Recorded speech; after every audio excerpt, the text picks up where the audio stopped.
코로나 때 돈을 받았는데 영주권이 안 나오는 거 아니야라고 생각하시는 분들이 많이 계십니다. 요즘에 안 그래도 불체자 추방 때문에 서술이 시퍼런데 이런 부분 때문에 지금 영주권을 기다리고 계신 분 혹은 가족 초청을 하신 분들 혹은 배우자 초청을 하신 분들 많은 걱정이 있을 것으로 생각합니다. 그래서 코로나 때 받은 돈 때문에 영주권이 안 나오는 거 아니야라는 이야기도 나오고 있습니다. 그도 그럴 것이 요즘에 회자되고 있는 얘기 중에 하나가 public charge라는 게 있습니다. 한국말로 번역을 하자면 공적 부담이라고 이야기를 하고 있습니다. public charge, 공적 부담. 이게 한국말로 바꿔도 한국에서 자주 쓰는 말은 아니기 때문에 무슨 말일까 조금 의아해할 수가 있습니다. 쉽게 말해서 정부에다가 재정적으로 부담을 줄 수 있는 사람, 이런 사람을 public charge라고 합니다. 즉 미국에 빈대 붙어서 민폐를 끼칠 수 있는 사람, 미국 와서 돈을 벌고 세금을 제대로 내는 게 아니라 미국에 이민 오면 오히려 정부에서 돈만 타갈 수 있는 사람들, 이런 것들을 public charge라고 이야기를 하고 있습니다. 자, public charge에 대한 잣대가 더 엄격해질 것으로 보여지고 있습니다. 트럼프 행정부가 되면서 더더욱 잣대가 더 엄격해질 것으로 보여지고 있기 때문에 지금 영주권을 준비하신 분들 혹은 지금 취업 비자로 왔는데 언젠가 영주권을 받을까라고 생각하시는 분들, 이런 분들은 오늘 영상을 끝까지 잘 봐주시기 바라겠습니다. 자, 우선 간단하게 말씀드리겠습니다. 코로나 기간 동안 받았던 대다수의 지원들은 퍼블릭 차지에 포함이 안 됩니다. 우선 한숨 돌리시고 들으시기 바랍니다. 그렇지만 퍼블릭 차지에 포함이 되는 도움들도 분명히 있을 수가 있습니다. 그래서 본인이 정부에서 받은 거 말고 또 다른 어떤 지원을 받았는데 현금성 지원을 받았다? 그러면 변호사와 미리 좀 상의해 보시기 바라고요. 또 지금 영주권을 준비하신 분들도 어떤 점들이 앞으로 좀 더 엄격하게 잣대가 들이댈 수가 있는지 이 점에 대해서 잘 준비하시기 바라겠습니다. 미국에서 영주권을 받으려다가 실패했던 분들, 많은 분들이 변호사를 잘못 만났다, 변호사가 사기꾼이었다, 변호사가 문제였다라고 얘기하는 경우도 있습니다. 이게 절반은 맞고 절반은 틀릴 수가 있습니다. 변호사가 제대로 대처를 못해갖고 영주권을 못 받는 분들도 분명히 계실 거라고 생각하고 있는데, 여러분들이 준비를 제대로 못해갖고 영주권 자격 조건이 안 되는 경우도 있습니다. 그중에서 제일 큰 게 뭐냐? 퍼블릭 차지라고 볼 수가 있습니다. 자, 결론적으로 미국의 입장은 뭘까요? 미국에 이민 오는 사람은 미국에 와서 미국 시민으로서 각자의 이름을 갖다가 충실히 다하고 열심히 일을 해서 또 세금을 내고 미국을 발전시킨 사람이 오기를 바라지, 미국에 오자마자 정부 돈으로 병원을 가거나 혹은 돈이 없다고 정부로부터 보조금을 받거나 이런 사람들이 오기를 원하지는 않습니다. 그건 뭐 미국뿐만 아니라 어느 나라도 마찬가지겠죠. 즉 건강한 이민자가 오기를 바라고 있는 겁니다. 그래서 퍼블릭 차지에 대해서 우리가 알고 있어야지 어떤 것들을 좀 준비할 수 있는지 미리미리 준비할 수가 있습니다. 자, 우선 여러분들이 궁금해 하시는 것, 지난 4년간 코로나 기간 동안 정부로부터 많은 도움을 받았는데 이게 퍼블릭 차지로 포함이 돼서 내가 혹시 영주권을 받는데 불이익이 되는지 이것부터 속 시원하게 좀 설명을 드리도록 하겠습니다. 자, 당시에 스티뮬러스 책이라고 연방정부 경기 부양금이라는 게 있었습니다. 1차에 1,200불 줬고요. 2차에 600불 줬고요. 3차에 1,400불을 줬습니다. 근데 저는 돈을 어느 정도 번다고 이 돈조차도 못 받았습니다. 근데 이걸 다 받은 분들도 있고요. 또 하나도 못 받은 분들도 있고, 그다음에 또 아파트 지원금 받은 적도 있고요. 또 실업급여를 받은 적도 있었고요. 또 확장 실업급여라고 Extended Employment Benefit이라는 거 받으신 분들도 있고요. 여러 가지 혜택이 많이 있습니다. 자, 우선적으로 스티뮬러스 책, 아까 말한 처음에 1,200불, 600불, 1,400불, 이거는 세금을 냈던 사람들한테만 준 겁니다. 미국 와서 세금을 한 번도 안 냈다, 그런 분들한테는 이 책이 아예 발행이 안 됐습니다. 그래서 세금 냈던 거에 일부를 환원해주는 컨셉입니다. 그러니까 미국에서 세금을 냈던 사람들 중에서 세금 냈던 거에 일부를 지금 위급한 상황이니까 환원해준다. 그래서 refundable tax credit 형태로 나왔기 때문에 공적 부담이 아닙니다. 퍼블릭 차지가 아닙니다. 그래서 미국의 이민관리국인 USCIS도 공식적으로 얘기했습니다. 팬데믹 대응을 위한 경기 부양금은 공적 부담 심사 대상이 절대 아니다라고 명시를 했습니다. 그러니까 이거 받은 거는 걱정할 필요가 없습니다. 그리고 일을 하다가 실업급여를 받으신 분들, 갑자기 일을 못 나가니까 실업급여를 받으신 분들, unemployment benefit이라고 하죠. extended unemployment benefit까지 있습니다. 이것도 고용주가 여러분이 제대로 일을 했으면 세금을 쭉 냈겠죠. 예, 고용보험도 내고 세금도 냈습니다. 거기는 고용보험도 들어가 있고 세금도 냈습니다. 그래서 거기서 나온 돈을 갖다가 준 것이기 때문에 팬데믹 실업급여, PUA, PEUC 이런 것들은 다 성격이 동일합니다. 그래서 공적 부담에 포함되지 않습니다. 이것도 만약에 여러분이 미국 와서 세금을 안 내는 일을 했다. 그러면 실업급여조차도 받을 수가 없었죠. 세금을 내고 일했던 거고 또 그 세금의 일부를 또 상황이 긴박하고 팬데믹인 상황이기 때문에 여러분께 돌려드린 거기 때문에 이것도 공적 부담이 아닙니다. 이것도 걱정하실 필요가 없어요. 자, 그리고 이제 임대료를 보조한 경우가 있습니다. 저도 2,000불을 딱 한 번 받은 적이 있습니다. 전 팬데믹 기간 동안 혜택 받은 거라고 2,000불짜리 책 딱 한 번 받았는데 임대료 보조했던 거는 이머전시 렌탈 어시스턴스라고 하는데 연방 및 주정부에서 지원해 준 겁니다. 지방정부에서 지원해 준 것도 있고 그래서 이거는 지역마다 다릅니다. 어디는 1,000불, 어디는 5,000불, 어디는 2,000불 어느 동네는 아예 없을 수도 있습니다. LA가 다르고요. 근데 오렌지 카운티가 다릅니다. 그리고 또 뉴욕이 다르고 뉴저지가 다릅니다. 이거는 임대료 보조 프로그램이고 현금으로 준 게 아니라 건물주한테 렌트비를 내라고 준 돈이기 때문에 비현금성 복지 형태로 분류되기 때문에 이를 받았다고 해서 공적 부담 판단에 불리게 되지는 않는다라고 합니다. 자, 근데 이제 뭐가 공적 부담에 문제가 되냐? 당시에 이제 코로나 때문에 너무 이제 일도 못하고 힘들고 인컴도 없고 그러니까 푸드 스탬프라고 이야기하고 있는 스냅 프로그램 이게 예전에는 바이든 시절에는 공적 부담이 아니었는데 트럼프 1기 때는 공적 부담으로 카운트를 했습니다. 지금 트럼프 2기죠. 다시금 또 트럼프 대통령이 스냅, 그러니까 푸드 스탬프 받는 것도 공적 부담 대상으로 카운트할 수가 있습니다. 그러니까 여러분이 푸드 스탬프를 받았다. 이 코로나 기간 동안 그러면 이거는 불리하게 작용될 수 있다. 이 점만 조금 생각하시면 될 듯합니다. 자, 그럼 이제 전반적으로 공적 부담에 대해서 얘기를 하고 어떤 상황에서 영주권 받기가 힘들어진가 이런 거에 대해서 좀 이야기를 해보도록 하겠습니다. 전반적으로 코로나 말고도요. SSI라고 하죠. Supplemental Security Income이라고 합니다. SSA랑 많이 헷갈리셔요. SSA는 연금 받는 거고요. SSI는 저소득층한테 주는 한국으로 따지면 이제 그 저소득층 지원금이라고 보시면 됩니다. 이거 받으신 분들 영주권 받기 힘듭니다. 왜냐? 벌써부터 나라한테 빈대를 붙는 거잖아요. 솔직히 말해서 나라한테 지금 부담을 주는데 이런 사람 영주권 주겠습니까? 요거는 좀 쉽지 않죠. 그리고 TAMF라고 Temporary Assistance for Needy Family 요거 이제 조금 이따 설명드리겠습니다. 요것도 불리합니다. 그리고 또 지방정부나 주정부에서 현금으로 보조하는 게 있습니다. 이거는 뭐 지역마다 달라요. 모든 곳이 다 있다고 얘기할 수가 없는데 어느 지역은 이제 가난한 사람들한테 한 달에 500불씩 혹은 뭐 1,000불씩 뭐 최근에 LA에서 일부 지역에서 그런 거를 진행한 적이 있습니다.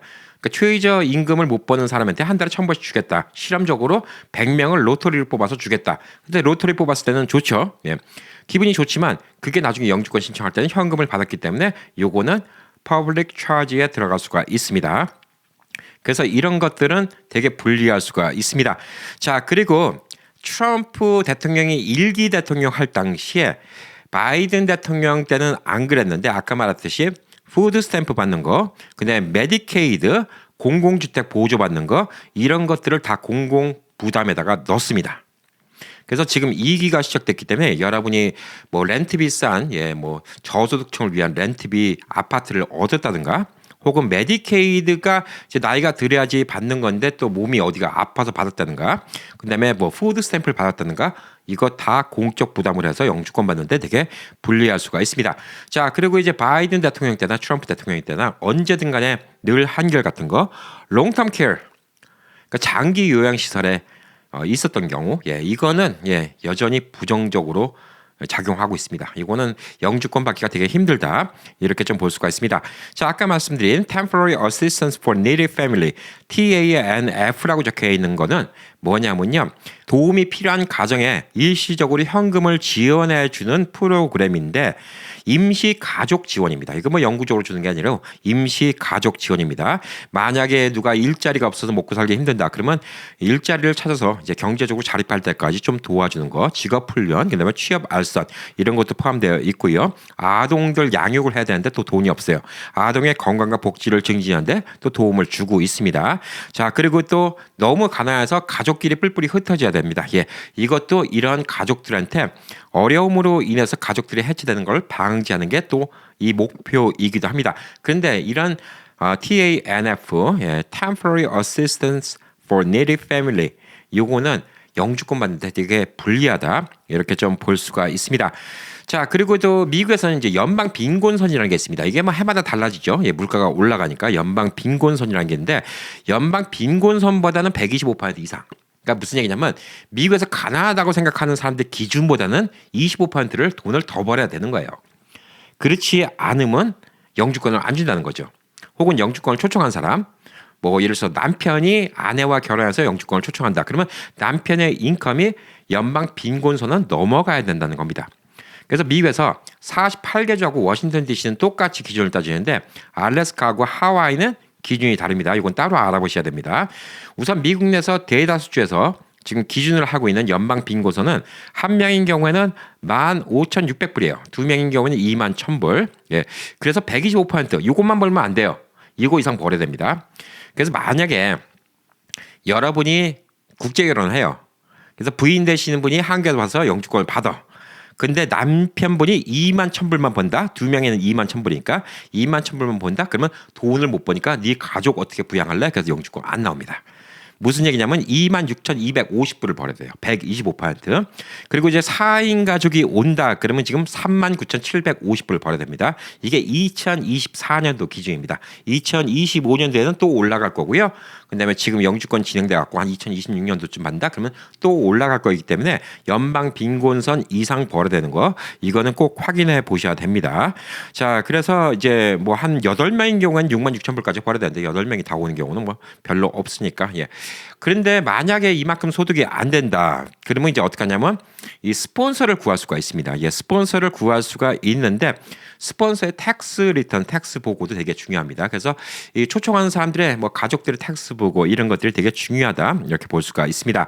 자, 그리고 이제 영주권 신청하는 분들 연세가 되게 많거나 아니면 건강 상태가 안 좋거나, 그리고 영주권 받기가 힘듭니다. 건강 상태가 안 좋아서 영주권을 받고 나서도 일을 할 수 없다라고 좀 생각이 되면 추후에 의료비 부담을 미국 정부가 많이 지어야 할 것으로 보여지고 있기 때문에 영주권을 거부할 수가 있습니다. 자, 그리고 이제 학력, 경력 이런 것도 문제가 되고 있는데, 이 영주권을 신청한 사람이 교육 수준이 너무 낮거나 언어 능력, 영어를 너무 못하거나 혹은 직업 숙련도가 너무 낮아갖고 일을 제대로 못하는 사람들, 이런 사람들은 미국에서 안정적으로 취업해서 일하고 자립하기 힘들다, 이렇게 간주할 가능성이 있습니다. 취업 이민인 경우에는 고용주 스폰서가 있어야 되는데 이 고용이 현실적으로 유지될 수가 있는지, 임금 받는 게 적정한 수준인지, 미국에서 생활할 수 있는 수준인지, 이거를 또 보고 있습니다. 자, 그리고 이제 가족 초청 이민인 경우에도 본인이 직접 취업을 통해서 생계를 유지할 수 있는지, 혹은 스폰서가 돈이 많아서 확실하게 보증을 해줄 수 있는지, 뭐 이런 것들을 다 봐야 됩니다. 예를 들어서 뭐 미국에 있는 뭐 누나네 집에서 초청을 했다. 그럼 누나네 집에 얼마큼 돈 버는지를 증명해야 돼요. 아니면 한국에서 오는 가족이 내가 은행에 돈이 이만큼 있습니다. 저는 한국에서도 이만큼 벌었습니다. 미국 오면 어디 가서 일을 할 수 있습니다. 이런 걸 좀 증명을 해야 된다, 이렇게 볼 수가 있는 것이죠. 자, 그래서 다시금 원론적인 얘기를 생각해 봅시다. 영주권을 주는 이유는 훌륭한 시민들이 미국에 와서 열심히 일을 하고 미국을 발전시키고 열심히 세금을 내고 미국에 이바지하는 사람들을 오기를 바라고 있습니다. 그래서 미국 정부에 기대는 사람들, 미국 정부의 어떤 혜택을 바라는 사람들은 영주권을 가급적 안 주려고 합니다. 트럼프 정권이 들어오면서 더더욱 이는 더 강해질 것으로 보여지고 있습니다. 그래서 여러 가지 조건들이 많이 있는데, 아까 말씀드렸듯이 첫 번째 나이, 너무 연세가 많아도 영주권이 안 나올 수가 있습니다. 너무 어린 경우에도 안 나올 수가 있습니다. 물론 부모와 자식과는 좀 다른 이야기입니다. 왜냐하면 노동할 수 있는 이런 나이가 아니기 때문에 이게 되게 고려 상황이라고 볼 수가 있고요. 건강 문제가 제일 중요합니다. 중증 질환이 있다, 만성 질환이 있다, 장애가 있다, 이런 분들은 앞으로 뭐 의료비가 많이 들어가는데 이를 커버할 수 있는 보험이 따로 있다, 혹은 이 병원을 다 갈 정도로 돈이 많다, 이게 없으면 영주권을 줄 가능성이 별로 없습니다. 그리고 이제 가족 구성원 중에서 부양 가족이 너무 많다, 근데 소득이 충분하지 않다, 그러면 이것도 공적 부담 리스크가 있다, 이렇게 볼 수가 있습니다. 그리고 빚이 많다, 그 다음에 뭐 예를 들어서 뭐 부채가 많다, 이런 사람들도 영주권을 안 줄 가능성이 너무 많죠. 그래서 은행 잔고 같은 것도 미리미리 준비하고 돈이 많이 있으면 유리합니다. 나 이만큼 돈 있어. 나 미국 가서도 지금 집을 사고 잘 살 수 있어. 뭐 이런 같은 거 보여주는 게 되게 유리하다 이렇게 볼 수가 있는 것이죠. 그리고 나는 뭐 어떤 학자금 대출 같은 거 갖고 빚이 있는 것도 아니고, 예를 들어서 뭐 신용카드 빚이 있는 것도 아니고, 예를 들어서 이런 게 있죠. 미국에서 대학교를 공부하고 유학생 비자로 왔다가 취업 비자를 받았다가 도로 영주권 신청을 하려고 하는데, 영주권 신청을 하고 있는 도중에도 아직도 대학교 다녔던 이 학비가 많이 밀려 있어요. 크레딧 카드가 많이 뭐 밀려 있어요. 크레딧 점수가 안 좋아요. 이런 분들 되게 불리하게 작용할 수가 있다 이렇게 볼 수가 있습니다. 자, 그리고 너무 영어를 못하고 너무 기술도 없고 너무 일을 못할 수 있는 상황이다. 이렇게 하면 이제 공적 부담 위험이 높다 이렇게 볼 수가 있겠죠. 예, 이런 것들을 갖다가 우리가 미리미리 좀 준비해야 됩니다. 자, 그래서 정부 현금 보조 받는 건 제일 위험합니다. 그리고 롱텀 케어 들어가는 거는 거의 영주권 받기 힘들다라고 볼 수가 있습니다. 자, 그리고 이제 가족 초청 이민이라면 I-864 재정 보증서입니다. 여기에서 필요한 소득 기준을 확실하게 충족하는 거, 이런 게 되게 중요하다. 그리고 본인의 재정 상태를 갖다가 알려주는 게 되게 중요하다 이렇게 볼 수가 있습니다. 자, 그리고 또 신체 검사를 납부해야 되는데 I-693에서 중대 질환이 발견되었다면 이 보험이 따로 있다, 이거를 보여줘야 돼요. 나는 미국에 SSI나 메디컬 같은 거 신청 안 하고 메디케이드 신청 안 하고 내 보험이 따로 있으니까 이 보험으로 내 병을 치료할 수가 있어. 혹은 내 은행에 지금 100만 불이 있는데 이 돈으로 내가 내 병은 치료할 수가 있어. 이런 것들을 입증해야 됩니다. 장기간 정부 의료 보조에만 의존할 것이라고 보여지면 영주권 받기 되게 불리하다 이렇게 좀 볼 수가 있습니다. 자, 취업 기회가 이제 높아진 사람들, 그러니까 예를 들어서 뭐 학력이 좋고 자격증이 많고 혹은 그런 부분에 대해서 실무 경험이 많은 분들, 이런 분들, 그리고 영어를 잘하고 이런 분들은 영주권 받기가 훨씬 더 쉽다 이렇게 좀 볼 수가 있습니다. 자, 그래서 여러분이 어느 한 부분 좀 찜찜한 부분이 있다 그러면 이민 변호사랑 꼭 상의를 해보시기 바라겠고요. 이민 변호사한테는 여러분의 상황을 다 속 시원하게 털어놓으시기 바라겠습니다. 자, 아까 말씀드렸듯이 이런 문제들이 하나 두 개가 쌓이면 영주권 받기가 힘듭니다. 예, 근데 미국은 이거 하나가 있으면 무조건 영주권 안 줘. 예, 이런 건 없어요. 전반적인 토럴링 지금 리스크를 봅니다. 그러니까 전반적으로 쭉 봤을 때 이 사람이 앞으로 어떻게 될 건가를 보고 있지, 예전에 그거 뭐 어떤 혜택을 받았다고 무조건 안 나온 거 아니에요. 예전에 뭐 미국에 와서 병원을 갑자기 갔다, 뭐 그래서 안 나오는 거 아니에요. 지금 재정적으로 충분하다. 근데 옛날에 뭐 잠깐 아파서 갔어요. 근데 그땐 돈이 없어서 미국 정부에서 지원을 해줬어. 그것 때문에 꼭 영주권 안 나온다는 아니라는 거죠. 중요한 거는 앞으로 이 사람이 미국에서 어떻게 할 것인가, 이게 되게 중요하다 이렇게 좀 볼 수가 있는 거예요. 자, 그래서 트럼프 행정부가 되면서 지금 이제 뭐 영주권 진행 상황 이런 거에 되게 느려지냐 않냐 뭐 이런 걱정도 좀 하고 있는데, 지금 영주권 진행이 좀 느려지고 있는 이유는 코로나 기간 동안 밀린 일이 많다고 합니다. 그래서 코로나 기간 동안 지금 프로세스가 많이 밀렸기 때문에 영주권 진행이 조금 더 늦어진다 이렇게 좀 볼 수가 있고요. 지금 그거는 트럼프의 행정명령 때문에 일부러 느리게 한다, 이건 아닙니다. 그렇지만 트럼프 대통령이 이민자들한테 지금 불친절한 모습을 많이 보여주고 있기 때문에 영주권 인터뷰는 앞으로 날이 갈수록 더 어려워질 것으로 보여주고 있기 때문에 어떠한 이런 꼬투라기 이런 거 잡힐 걸 갖다가 안 만들어 놓는 게 제일 중요하지 않을까라고 보여주고 있습니다.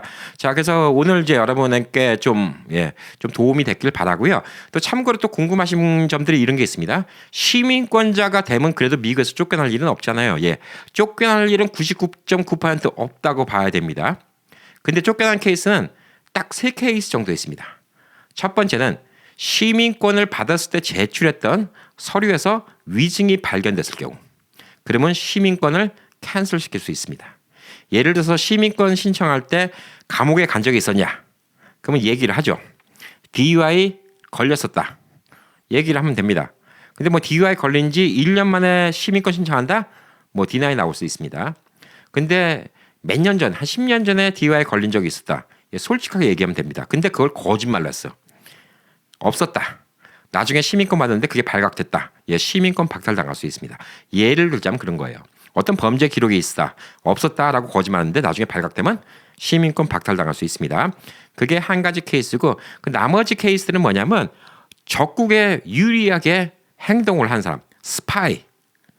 그다음에 적국의 이득을 위해서 미국을 배신한 집, 반역이죠. 이거는 시민권 박탈입니다. 뭐 당연하지 않겠습니까? 예, 그거는 뭐 러시아를 위해서 일을 했다. 뭐 북한의 김정은을 위해서 일을 했다. 당연히 시민권 박탈이겠죠. 이건 뭐 당연하다고 좀 볼 수가 있습니다. 자, 그리고 이제 미국은 복수 국적을 허용하는 나라입니다. 미국 시민권을 갖고 또 다른 나라 시민권을 갖고 있고, 미국은 심지어 한 4개국 이상의 국적을 갖고 있는 사람들도 있습니다. 뭐 어머니가 영국 사람이고 아버지가 독일 사람이고, 그다음에 태어난 거는 뭐 중동에서 태어났고 거기 시민권에다가 미국에 와갖고 미국에서 영주권 받고 시민권까지 신청해서 4개국, 5개국 이런 여권을 갖고 있는 사람도 있습니다. 국적을 4개, 5개 갖고 있는 사람도 있다는 것이죠. 만약 이런 사람들 중에서 이 사람이 다른 나라에 가서 어느 정도 정치적이나 혹은 군대에서 고위직을 맡으면 미국에서 시민권을 박탈할 수가 있습니다. 예를 들어서 미국 시민권을 갖고 있는데 한국의 복수 국적을 갖고 있어요. 근데 한국에서 어디 장관이 됐어. 근데 미국 시민권인데 한국 장관이다. 그러면 뭐 한국의 장관을 미국이 미국 시민으로 인정해주고 어떤 이제 스파이 했다는 거는 증거가 안 나온다 하더라도 문제가 될 수가 있잖아요. 아무래도 이제 한국 쪽으로 더 유리할 수 있게 이렇게 하겠죠. 그래서 그런 경우에는 박탈시키는 경우가 있다고 합니다. 그래서 시민권을 받으면 뭐 시민권 박탈될 일은 뭐 거의 없어요. 그러니까 시민권 지금 뭐 영주권 받고 나중에 시민권 신청하실 때 중요한 거는 솔직히 다 말해라. 예. 그게 제일 중요한 겁니다. 예. 저도 뭐 시민권 받을 때 별 문제가 없었어요. 예. 별 문제가 없었기 때문에 뭐 쉽게 받았지만 제 주변에 이제 그런 것 때문에 걱정하시는 분이 많이 있어요. DUI 걸렸는데 이거 적어야 되냐 말아야 되냐. 예. 다 적어야 됩니다. 조사하면 다 나와요. 근데 그거 안 적고 그냥 넘어가서 시민권을 받았다 하더라도 나중에 문제가 됩니다. 지금 뭐 얼마 전에 DUI 걸렸다. 그리고 시민권 신청하는 건 문제가 될 수가 있지만 10년 전에 걸렸다. 예, 이런 것들은 뭐 문제가 안 됩니다. 뭐 한 10년 전, 20년 전에 철없을 때 뭐 누구랑 싸워서 감옥에 한번 끌려간 적이 있었다. 한 일주일 뭐 감금됐었다. 예, 이런 것들은 시민권 받는데 큰 문제가 안 됩니다. 그걸 다 이실직고하고 시민권을 받았으면 나중에 그 문제에 대해서 다시 번복을 못 해요. 그걸 알고 시민권을 줬던 거기 때문에. 그래서 그런 것들이 있고요. 영주권 갖고 계신 분들은 지금 이제 영주권도 많이 불안하실 겁니다. 영주권은 말 그대로 이제 한 10년씩 살라고 주는 거잖아요. 10년 뒤에 재발급 안 해주면 끝이거든요. 그리고 또 10년 뒤에 또 미국 정치가 어떻게 바뀔지 압니까? 그래서 영주권을 받았다 하더라도 안심하지 마시고요. 미국에 내가 계속 살아야 되겠다. 그러면 시민권을 받아놓으시는 게 좋지 않을까라고 좀 생각하고요. 다시금 말씀드리지만 영주권을 못 받은 분들, 그때 당시 변호사 잘못 만나서 그 변호사가 사기꾼이야라고 얘기하면 변호사가 사기꾼 경우도 있고요. 변호사가 멍청해서 못한 경우도 있고요. 여러 가지 케이스도 있지만 여러분이 변호사한테 솔직하게 얘기를 안 해서 변호사가 미처 그걸 미스해서 나중에 발각돼서 안 되는 경우도 있고요. 그다음에 또 여러분이 아까 말씀드린 것처럼 이렇게 지금 공적 부담, 퍼블릭 차지 이거를 잘못 이용해서 영주권이 안 나오는 경우도 있습니다. 그러니까 영주권을 주는 사람들에 대한 개념을 생각해 보세요. 어떤 사람, 반대로 입장 생각해 보면 답이 나옵니다. 미국에서는 어떤 사람이 미국 와서 영주권을 받고 일하기를 원할까? 여러분이 미국 대통령이라고 생각하고 거꾸로 생각해 보십시오. 그럼 답이 나와요. 내가 대통령이다. 그러면 여러분이 대한민국 대통령이에요. 다른 나라 사람이 와요. 한국말 잘하면 한국에서 살게 해주겠죠. 한국말 못해요. 저 어디 가서 제대로 일이나 하겠어? 주기 싫겠죠. 너무 나이 들었어. 일도 못할 것 같아. 주고 싶겠어요? 중병 걸려왔어. 주고 싶겠어요? 예, 안 주고 싶죠. 예. 이런 것들만 잘 고려해 보시면 쉽지 않을까라고 생각합니다. 코로나 팬데믹 기간 동안은 다른 건 별 큰 문제가 안 되고요. 현금으로 받았던 거, 예, 그다음에 푸드 스탬프 받았던 거 이런 것들은 이제 공적 부담에 포함될 수가 있으니까 그 점만 좀 조심하시면 되지 않을까 싶습니다. 자, 여러분의 미국 생활을 또 응원합니다. 파이팅!